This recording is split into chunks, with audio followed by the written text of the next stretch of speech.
Okay, let it be known. I'm working hard when I ain't on the phone. This ain't a home, this ain't a phone. Grind never stopping, I'm keeping it cold. Unlocking the door with the holy key. You supposed to be this close to me, and hopefully you understand G.O.D. Maybe this cold and I'm talking like no degrees.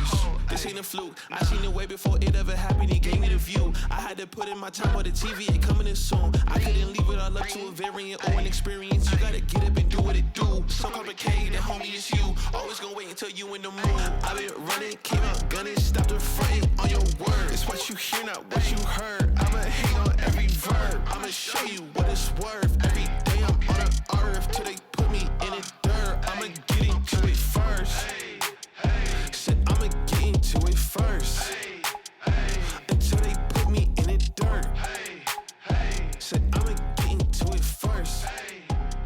Said I'ma get into it. I can't break, that's the thing. We always talk about when you're writing the story of your own life, never allow another man to hold the pen. Period. Period. We have a gap to close. And here's the real stat for you. We've got 12 consecutive division game losses. We've been outscored by our opponent 358 to 158. That's 16.6 per game. We have a gap to close. All right, showing up is the first step. Showing up is the first step, guys. How we grow and how we close that gap is going to depend on every person in this room, including me, myself. You guys feel me on that? That's real. 12 losses. That ain't fun. That ends this year. 3-2. That's right. The New York Jets are 3-2. And you know what? Some would have you believe that it doesn't mean anything because the New York Jets have had to beat up on a couple of teams that didn't have their starting quarterbacks in play. Most notably, recently, the New York Jets obviously just beat the Miami Dolphins.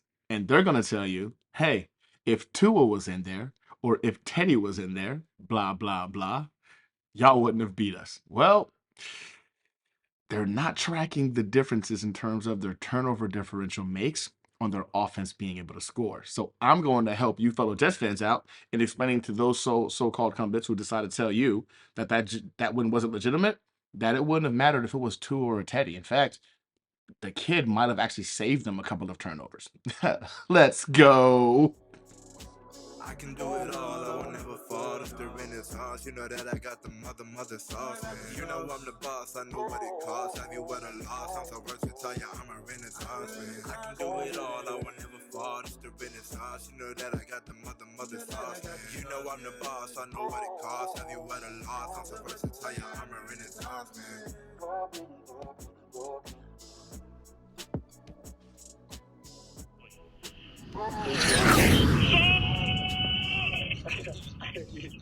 Congratulations, brother. And here we all right. So the New York Jets just destroyed the Miami Dolphins at home 40-17. Now, before we get to it, I want to make it known that I made every attempt to get a couple of Miami Dolphins fans that had been so high on their Buffalo Bills win that have since countered their argument that, hey, injuries matter, blah, blah, blah. When it happens to them, of course, injuries matter, to use some of their content to go ahead and kind of share with you guys. But I got a couple of FUs and a couple of thumbs up, you know what I'm saying, like fingers up. Like, so unfortunately, I couldn't get the green light from Dolphins fans who wanted to go ahead and highlight or showcase their two-faced bias, their hypocrisy, so to speak, in terms of their celebration of beating the Bills practice squad and them taking the L from us because their third string quarterback was in, even though their defense gave up 40 points. But I digress. All right. So the argument right now being made is that if Tua or Teddy had been playing, it's a much different game. Now, Teddy, I think it's going to be a closer game. I think Teddy would have provided them more opportunity to have a closer game. But I think in terms of Tua, we would have seen very similar results, and dare I say, probably worse. And hear me out. Granted, Tua is having a career year right now. I think Coach McDaniel has done an incredible job at putting this offense like in full stride early on in the season, and Tua has benefited. A lot of people are going to just miraculously just oh my God, Tua must have gained arm strength over a summer, whereas he showed damn near none his first couple of years in the league. So I need to try to explain to some of these individuals that don't understand the concept of this offensive scheme and its benefit. One thing Tua does very, very well, he's always been very, very accurate. And once he makes a decision to throw, he's got one of the quickest releases in the NFL. Can't take that away from him. He is my NFL comp for Tua is a Kirk Cousins, right? He's definitely a wonderful game manager. Their QBRs are pretty much identical in their careers. I'll put that up here somewhere too. Like there's Tua's QBR, and then here's of course Kirk Cousins' QBR. So very, very identical. Now, the thing is, the Dolphins have so much talent on offense, on defense, on special teams. I don't care who you are as a Jets fan, like we got to be real with ourselves. That is a really, really good roster. That team is really, really good in terms of talent wise. But we're on the come up, right? They have more proven talent on their roster. We're on the come up in terms of talent rise. I think we have a lot of talent as well, but we still have to keep proving it, which I think we had a pretty good start on Sunday.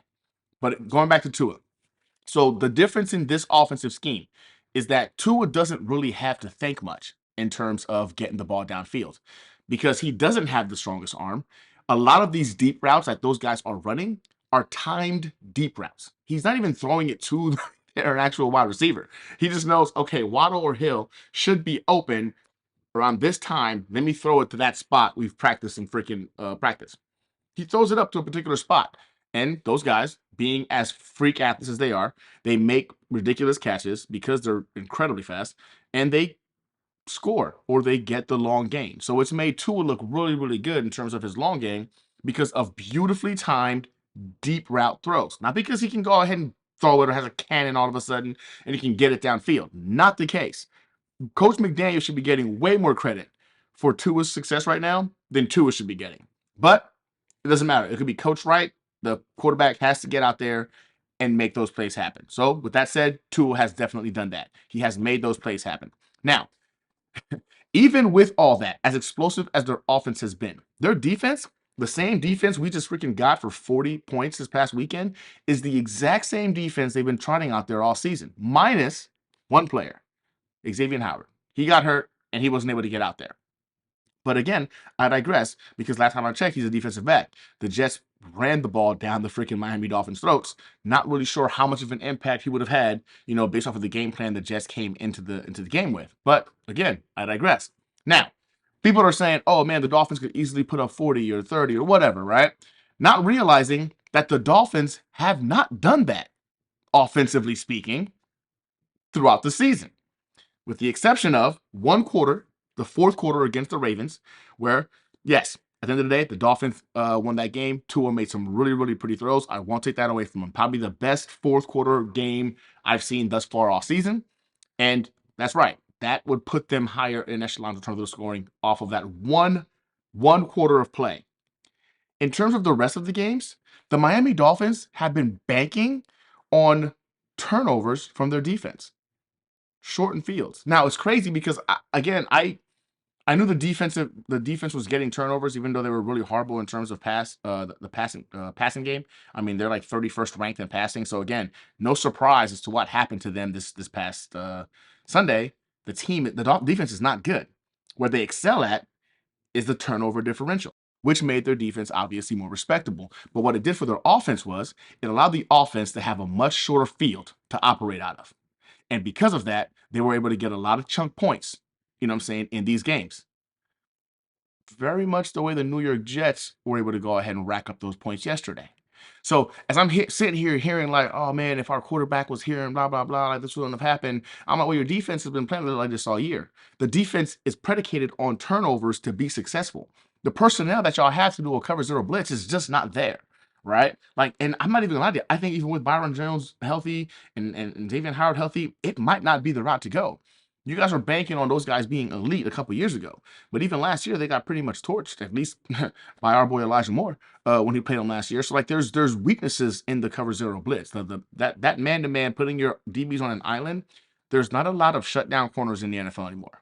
Unless, of course, you're the Jets and you got DJ Reed and that boy Sauce. But again, I digress. Not to mention, Michael Carter needs to get more love, too, because that boy is balling out as well. Sorry, I'm getting ahead of myself. A little too excited. Anyway. So now we go back to Tua. So let's say Tua played the game. Tua already knows that he's in a contract year. This is it. Tua has to prove that he's worthy of a contract because he is literally 1 year away, this season, from becoming a perennial backup in the NFL. One, he can't stay healthy. Already proven that to be the case right now. Two, he's never been known to win the big games. It's not in his DNA. Hasn't done it, right? Since college. Everybody loved him in Alabama. Kind of easy to be a stud in Alabama when you have literally the best team around you all the time. All the time. I mean, literally, when's the last time you've seen a quarterback in Alabama not play well? But how often do they come to the NFL and they're successful? Mm, Well, Mac Jones already starting to get figured out. We're seeing him starting to take a little bit of a dive. And Tua has benefited the first few games of the season for two reasons. One, historically speaking, he's never proven he can throw the deep ball. So defenses weren't respecting freaking Tua's deep arm. It wasn't respecting it. Granted, he has now since by game 3, I would say, he forced defenses to realize, all right, they're getting us on these deep routes with freaking Tyreek Hill and of course Waddle. We got to go ahead and keep a safety back there. They've adjusted. However, the Dolphins don't average more than 17 points a game without their defense getting turnovers to put them in better or respectable field positions. That's how they've been freaking racking up points. The defense has been allowing the offense to operate on a short field because of turnovers. Without turnovers, it's going to be very hard to maintain those pretty 20 to 30 point games you guys are having because when you have to go ahead and traverse the long field, I mean, at the end of the day, a lot of chunk plays have been the route you guys are going. The running game hasn't figured it out yet. Your tight ends can't even get on the field because Gesicki can't block for them. So really, this offense has been running through Waddle and Hill, which both of those guys are in the top 10, I think it is, in passing yards in the league. I bring you to Sunday. Let's say Tua was going to go ahead and be the one out there. One, because he's been depending on Tua and Hill on those deep routes in order to get open, to go ahead and create those big chunk plays that you guys have loved thus far this year. The thing is, if you watch the tape, if you watch the game again, I'm still waiting for the all 22 film to come out so I can get more of an in-depth view. If you watch the game again, Hill and Waddle could not create separation against our DBs. That is not an indication of the freaking quarterback, the offensive line. They could not create separation from our DBs, which means, knowing Tua, two things are going to happen. Tua's either going to, you know what, I know I'm supposed to throw it to a spot anyway. I'm going to throw it. And he's going to bet on Hill or on Waddle to get to the ball, which is fine. You got to give your playmakers an opportunity. But I'm going to tell you Tua would have thrown more interceptions. Because when you watch the film, hopefully, I can't wait for the film to come out. When you watch the game again, which I've done like 3 times now, there was no separation being created by Waddle or Hill. Yeah, they were locked down. Freaking Reed, Carter, Sauce, they did an incredible job locking those boys down. So Tua's going to go ahead and bomb it in hopes that, hey, my guy will be there like they've been freaking all season. Except now we've got Joyner back there, Whitehead back there, where we game planned for this offense with 10 days that the Dolphins had to freaking prepare for us. They obviously didn't do a lot of homework, or they tried to go ahead and, rewrite the playbook and try to trick us or whatever, but it didn't work out. Nonetheless, interceptions would have been thrown by Tua because he's going to take the gamble because he needs this year to go perfect for him. Or Tua will do what he does oftentimes when he can't make a decision quick enough. He'll hold on to the ball, at which case our defensive line, which was top 10 in the NFL in creating pressure to begin with, obviously would have gotten to him because they got to your boy a couple of times this game. So either way, I think that, the kid being more reluctant because he's trying to not lose his job, right, didn't bomb it downfield in hopes that Hill or Waddle would make a play. Whereas Tua, who's trying to keep his job, right, would take the risk because one way or another, this is it for Tua. He either figures it out this year or he becomes a perennial backup in the NFL. Hey, one of the most important commodities in the league is availability, and he has not played a full season yet. I mean, it's funny to me that a lot of freaking Dolphins fans are like, oh, man, Tua this, Teddy that. Y'all got Mr. Glass and Mr. Glass 2 on your team, expecting them to play a full season. That's the definition of insanity. Doing the same thing over and over and over again, expecting different results. Tua is not going to give you a full season. It was just a matter of time before teams decided, you know what, we have to respect the deep game because these deep timing routes, they were working early on. But again, if the freaking defense doesn't get turnovers, the Dolphins are averaging 17 points a game, which is, oddly enough, exactly what they scored with 0 turnovers this past Sunday. The Dolphins are not going to the Super Bowl. They're not. As talented as they are still a team in rebuild. And regardless of what majority of Finns fans will tell you, they have not figured out the quarterback situation yet. Unfortunately, all it takes is for other teams to realize, oh, okay, these timing deep routes are going to get us, and then they can, right? Tyreek Hill and Jalen Waddle and Coach McDaniel, I'm not going to lie to you, those guys are making Tua look amazing. Amazing. But if teams start scheming legitimately to take away those weapons, I'm curious to see what McDaniel's going to do as he has to adjust his game plan. Because obviously, adjusting the game plan right now this past weekend wasn't very successful. And some are going to tell you that, oh, Hill was hurt. That's the only reason why he couldn't create separation. Waddle was hampered. All right, this is the NFL. Every single week there's an injury. And last I checked, the New York Jets actually led the league last year in the most active players on injured reserve. Nobody cared. Nobody cared. Everybody said, you know what? Good teams find a way to win. The Patriots yesterday, they won a game with their third string quarterback with freaking Zappy at QB. And their roster is significantly less talented than the Miami Dolphins. They beat a Lions team who have shown a lot of grit, a lot of effort in every game thus far this season, 29-0.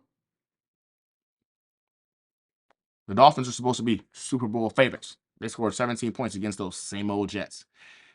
I dare to say, again, I digress, because I think yesterday's game proved these ain't the same old Jets.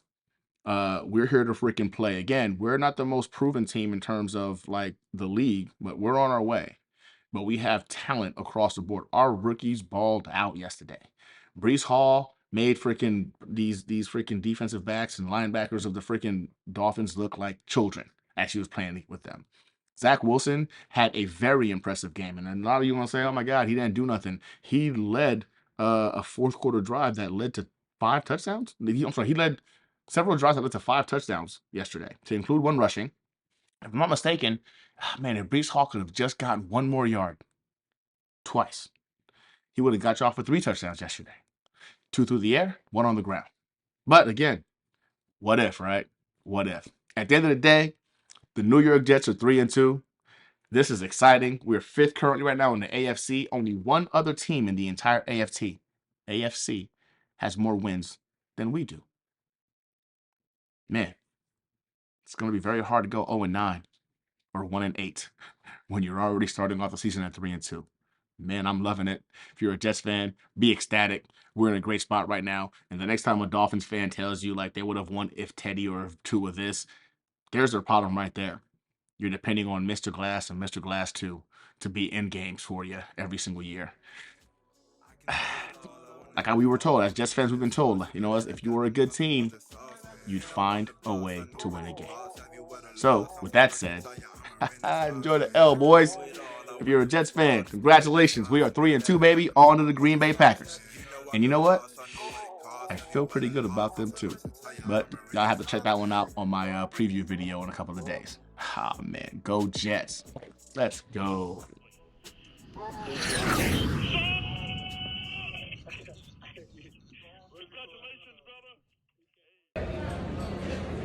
Just win. They just win again. Back to back. Last week and this week. 40-17. Let's go.